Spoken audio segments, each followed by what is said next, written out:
James Carrington didn't walk. He commanded. Every room he entered went silent. Every boardroom hung on his every word. He didn't smile unless it was calculated. He didn't laugh unless it made him look powerful. His suits were tailor-made. His watches cost more than some people's homes. But his heart, cold as the steel buildings he owned. To the world, James Carrington was a visionary, a self-made billionaire, a genius. His name was printed in gold letters at the top of his skyscraper in Manhattan. But what the world didn't see was the emptiness behind his eyes, the walls he had built around his soul. They called him the machine, because that's how he treated people, as tools, assets, numbers.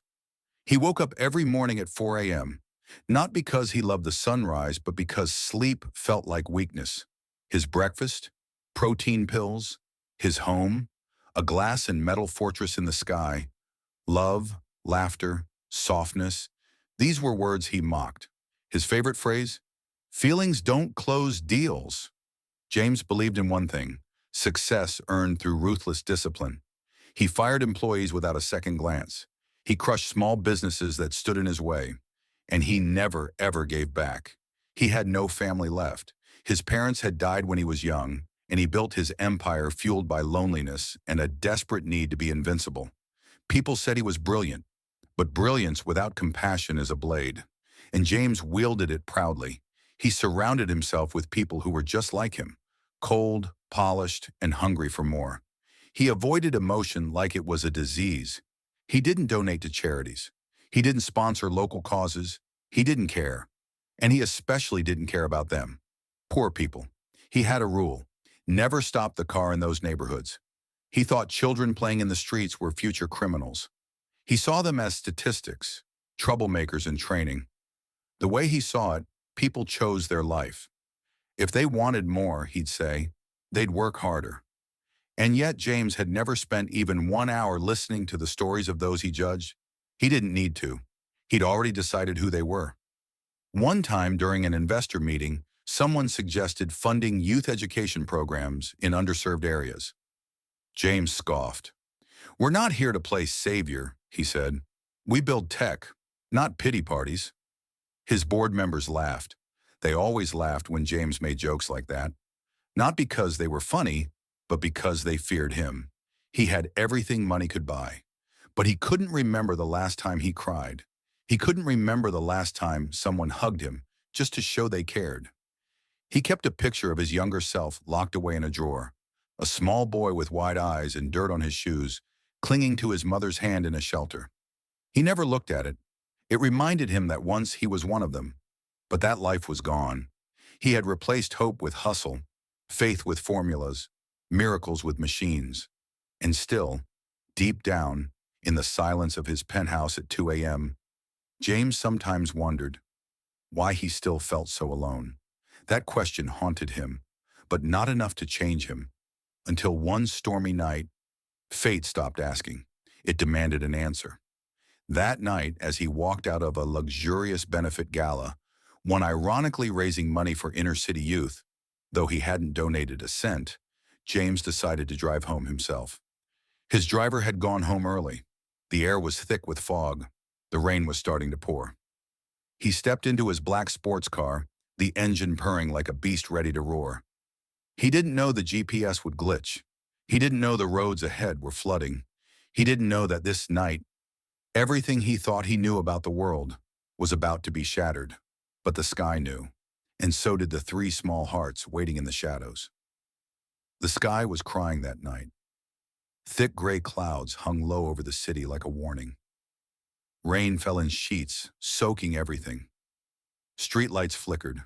Wind howled down empty avenues. It wasn't just another storm. It felt personal, like the world was trying to wash something clean. James Carrington barely noticed. He was annoyed. His tuxedo was damp.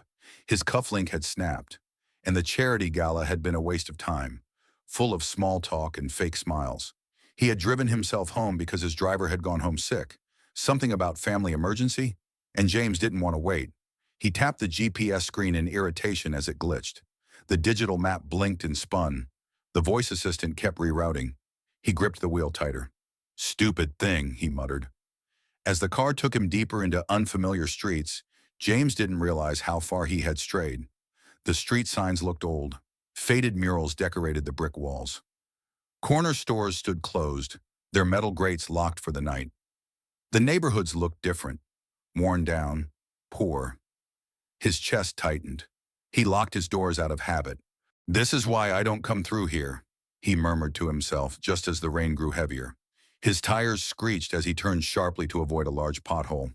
The car fishtailed. The back wheels spun. His heart jumped into his throat. The last thing he saw was a blinding flash of light, a street lamp directly in front of him. Crash! The sound was deafening. Glass shattered. Metal screamed. The front of the car crumpled like paper. The airbags exploded into his chest with brutal force, knocking the air from his lungs. James's head whipped back, slammed into the headrest, then lurched forward. His forehead struck the steering wheel. Warm blood began to trickle down his face. Then, silence. His eyes fluttered. The world was spinning. His ears rang, and slowly, everything went black. He didn't move. There were no sirens, no footsteps, no voice calling his name. Hours passed. The streets were empty, silent but for the rhythm of the falling rain. In a different part of the city, someone like James crashing would have triggered a swarm of attention. He would have been rescued in minutes. But not here. Here, people didn't call the police. Here, ambulances didn't show up fast. Here, if you got hurt, you hoped someone kind found you. And that night, someone did. 3 young boys were kicking around a worn-out soccer ball in an alley just a block away. It was their only real escape from the noise at home. Their ball was made from old rags tied with rubber bands, but to them, it was gold. Darius, the tallest at 11, was fearless. He had dreams bigger than the skyline. Leo, at 10, was quiet but sharp, always thinking 3 steps ahead. And Amir, the smallest, was just 8, but his heart was the biggest of all. They were laughing, soaked to the bone, slipping in puddles and dodging trash cans, when the sound of the crash echoed through the narrow alley. They froze. "What was that?" Leo asked, eyes wide. "A car?" Amir whispered. Darius squinted toward the street. "That came from around the corner. Let's go." Most kids would have run the other way. Most adults would have ignored it, but not these 3.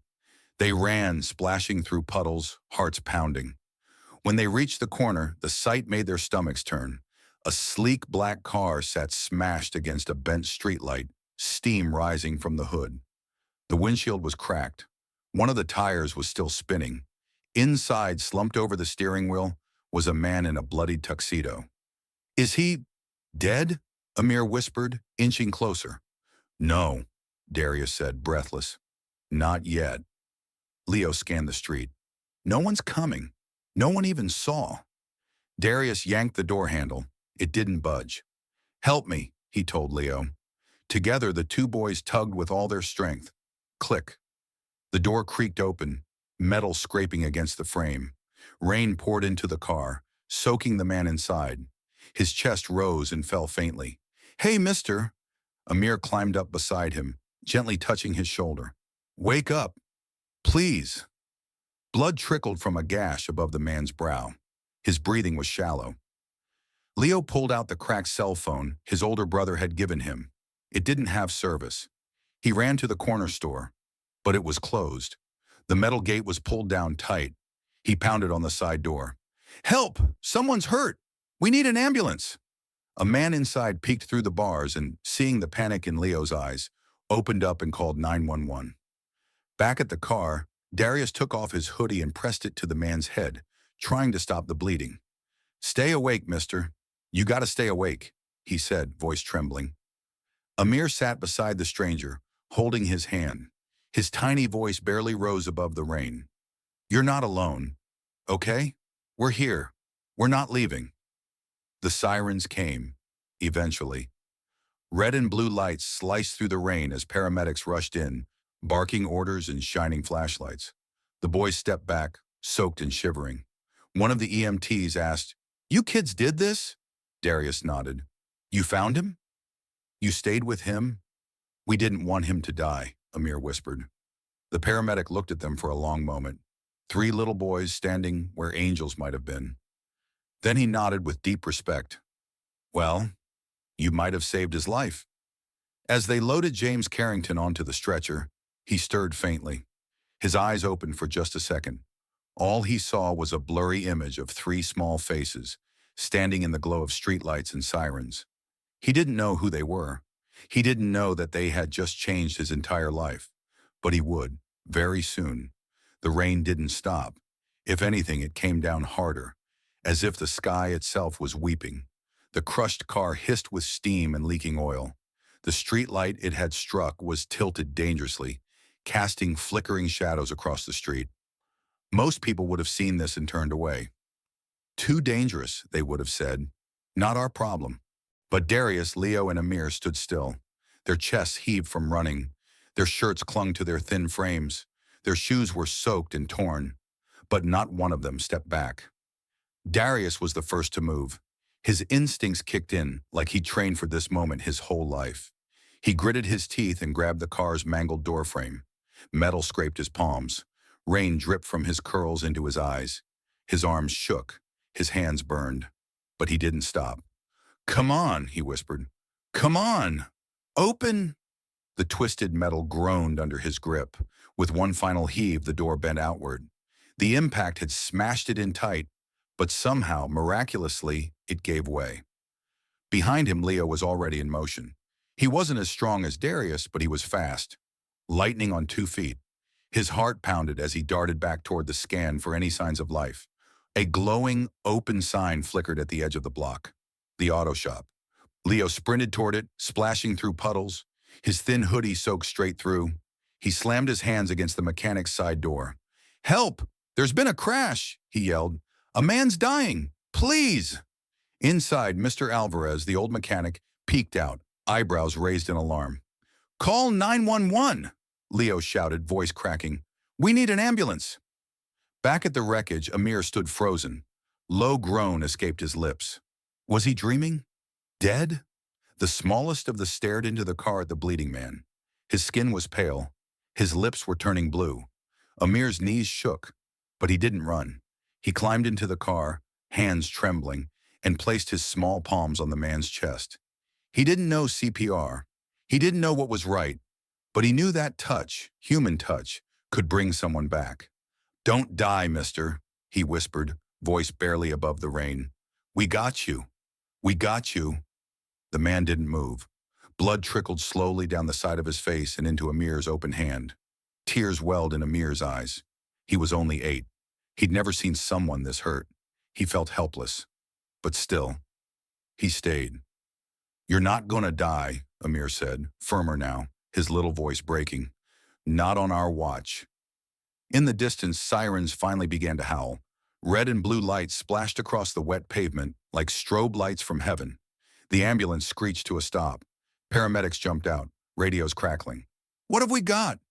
A black sedan, single occupant, male, unresponsive. The EMTs moved fast. They shoved past the puddles, medical kits in hand. And that's when they saw them. 3 boys, soaked, dirty, scared, but not running, standing guard over the broken man like 3 young lions. One of the EMTs knelt beside Darius, stunned. "You did this?" Darius nodded. His voice was raw from yelling. "We found him like that. Pulled him out. He wasn't breathing right." Leo ran up just then, chest heaving. "They're calling more help," he gasped. "I told them to come fast." Amir stepped back slowly from the car, his small hands shaking, streaked with blood and rainwater. "I held his chest so he'd know he wasn't alone," he whispered. The paramedic paused for a moment, just a beat, taking in the scene. "Unbelievable," he muttered under his breath. They swarmed the man now. Oxygen mask, defibrillator, vitals check. They worked fast and hard. The boys watched silently, shivering. "Pulse weak," someone said, "but he's still with us." One of the EMTs turned back to the boys.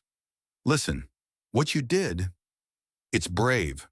You might have saved this man's life tonight." The boys looked at each other, unsure of what to say. They hadn't thought of themselves as brave. They had just done what felt right. James Carrington was lifted onto a stretcher. The ambulance doors swung open. Before they loaded him in, Amir stepped forward. "Will he live?" he asked, his voice shaking. We'll do everything we can, the medic said gently. And just before the doors closed, James, unconscious, bleeding, broken, moved. Just slightly. His fingers twitched. His eyes fluttered. He saw something blurry. 3 faces, 3 shapes, 3 small figures. Not angels, but not far from it.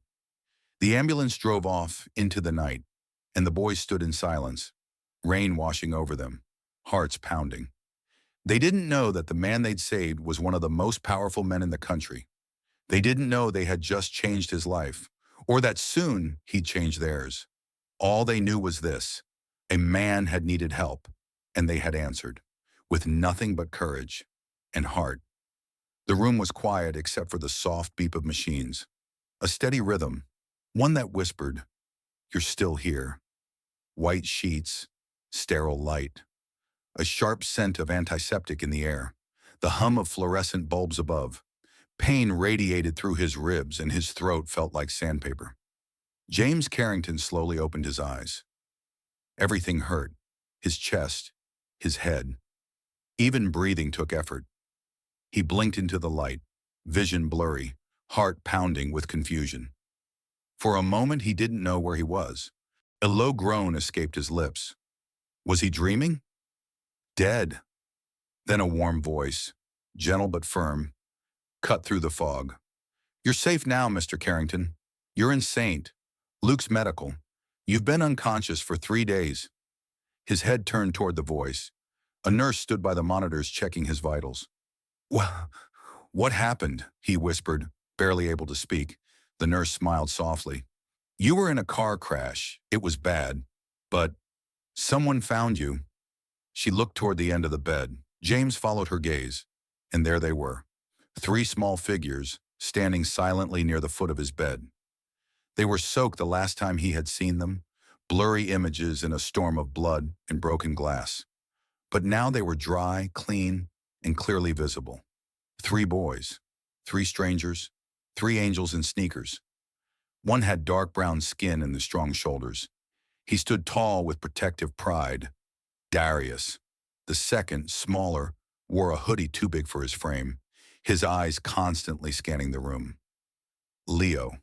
And the third, so small he barely reached the footboard, stood holding a paper cup of orange juice in both hands, watching James with silent kindness. Amir. The nurse walked over and placed a hand gently on James's shoulder. "If they hadn't found you when they did," she began, voice dipping into gravity, "you likely wouldn't have made it." James said nothing. He couldn't. His eyes, tired and bruised, locked onto the boys. And something inside him broke. He saw it now. Really saw it. Darius, black. Leo, Hispanic. Amir, Middle Eastern.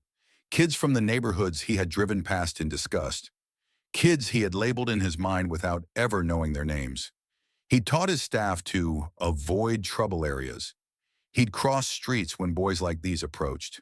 He'd funded security apps to flag loiterers that looked a lot like them. And now, they had saved his life. Not because he was rich, not because he was important, but because they cared. James swallowed hard, his throat thick with emotion. The room swam with silence. Amir took a step forward. I'm glad you're okay, mister," he said softly. "We didn't know if you'd wake up." James's lips parted, but no sound came out. Leo added quietly, "You were bleeding bad. We didn't know who you were. Just that you needed help." James blinked, and to his surprise, tears welled in his eyes. Real tears, not from pain, but from something deeper, something unfamiliar. Shame, gratitude, humility. For the first time in his life, James Carrington felt small. Not because he had less, but because he realized how little he had understood, how small his world had been, how narrow his heart. He looked at the 3 boys again, and this time, he didn't see their skin, or their clothes, or their zip codes. He saw 3 heroes, and he couldn't hold it back anymore. "I'm sorry," he whispered. The boys glanced at each other. "Sorry?" Darius asked. James nodded, his voice shaking. I I've lived my whole life thinking people like you were different, less, dangerous. The words tasted bitter, but they were true. I was wrong, he said, eyes filling. Amir stepped closer, now by his bedside. He looked up, his big brown eyes full of something that James couldn't name at first. Then he realized it was forgiveness. You don't gotta be sorry, mister, Amir said gently. You just gotta do better. A sob caught in James's throat. Do better. 3 boys had dragged him from wreckage, not just physical wreckage, but the wreckage of the man he had become. And somehow they were the ones showing him grace. The nurse wiped her eyes quietly behind her clipboard. James reached a weak hand out, and one by one each boy placed his own in his. Their hands were small, but their strength unimaginable. The limousine waited at the hospital gates. Security guards stood in crisp black suits. Assistants clutched phones and briefcases. Everything was exactly the same, but James Carrington was not. He stepped into the car slowly, still sore from the crash, still haunted by memories of metal and blood and rain. The city blurred past the tinted windows, but he wasn't looking outside. He was looking inward. For the first time in his career, James didn't return home to check email or investment returns. He didn't log into stock reports. He didn't sit in silence and sip scotch. Instead, he sat in his $15 million penthouse and stared at the hospital bracelet still on his wrist. 3 names echoed in his mind: Darius, Leo, Amir. They didn't just save his life. They cracked open a heart sealed by privilege, pride, and ignorance. And now that heart wouldn't let him rest. 2 days there, he did something no one expected. He told his driver to take him to South Bronx, the place where the crash happened. Are you sure, sir? The driver asked. James didn't answer. He stepped out into the same neighborhood he used to fear. This time, no tinted windows, no bodyguards, no shield. People stared. Some recognized him. Most didn't. He walked through cracked sidewalks and graffiti-tagged fences. He passed a basketball court with no nets, a playground with broken swings, and a school with missing windows. Every step felt like a mirror showing him who he used to be. Then he saw them. Darius's mom, hauling groceries up 4 flights of stairs with tired eyes and proud shoulders. Leo's dad, fixing a neighbor's door for free with a tool belt worn thin. Amir's older sister, walking him home from school, one hand clutching his, the other holding their only umbrella. They were families full of love. Struggle, yes, but not weakness. Hardship, yes, but not defeat. James stood in front of them, not as a CEO, but as a man learning to listen. And listen he did. He sat in their kitchens, ate arroz con pollo with Leo's family, helped Darius's little sister with math homework, learned the names of Amir's cousins. He heard about broken school funding, racial profiling, job rejections, but he also heard laughter, stories, dreams that had no chance, until now, because James Carrington wasn't going to walk away this time. 1 month later, headlines exploded. Billionaire CEO launches DLA Heroes Fund to honor children who saved his life. The fund began with $20 million, but money was just the start. James hired local architects to rebuild schools. He partnered with teachers to create after-school programs. He arranged coding boot camps, mentorship programs, and internships at his own company. But most importantly, he showed up, in person. He sat in community meetings in folding chairs. He listened more than he spoke. He hired parents from the neighborhood. He gave scholarships that bore the names of Darius, Leo, and Amir, not for vanity, but for visibility. In rooms filled with billionaires, James spoke their names. These are the boys who saved me. They taught me what no boardroom ever did. That greatness doesn't always wear a suit. Sometimes it wears sneakers, speaks softly, and lives in a zip code you've never been to. Darius, Leo, and Amir watched all this with wide eyes. At first, they didn't know what to make of it. We just did what anyone should have done, Darius said, still humble. But James shook his head. You did what I would have never done until you showed me how.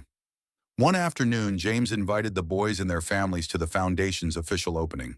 He walked them through a sparkling new youth center, state-of-the-art classrooms, music studios, sports courts, and even a mural of the 3 boys. At the center of the mural were the words, "Courage doesn't ask who you are.